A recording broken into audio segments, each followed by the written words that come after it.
I think it's more important than ever today that boards and management and compensation committees focus on compliance in their compensation programs today.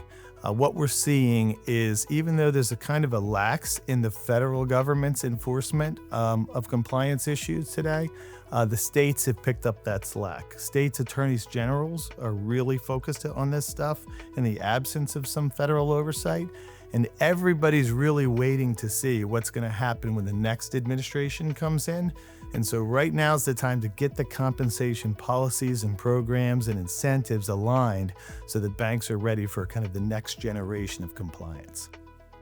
Boards, shareholders are just so focused on performance with compensation.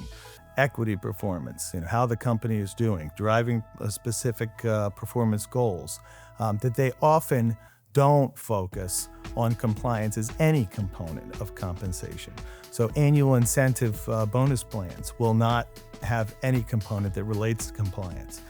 Boards of directors and compensation committees won't look under the hood to see what the management team is doing with regard to compliance. That creates an unhealthy culture for a bank that may ultimately result in poor performance, but it may take years for that to develop. Bank leaders can use compensation policies to promote stronger compliance in a number of different ways. I think what we're seeing now is the number of different factors that are used through annual incentive programs, the performance criteria, that sort of thing, strategic goals. It tend to include compliance-related goals where historically they didn't include those goals. In addition, what we're seeing, and this is really new, is modifiers that are placed on long-term incentives. That's a completely new approach. In order to do that, you can adjust the long-term achievement of various relative TSR, those types of goals that are traditionally peer-related, in order to focus them, bring them down where there's not a strong compliance focus within the bank.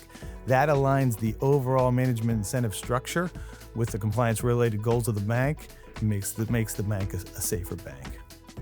Aligning compensation is definitely more relevant for certain positions than other positions throughout the bank. Any position that involves the potential abuse around excessive risk-taking has to be reviewed carefully.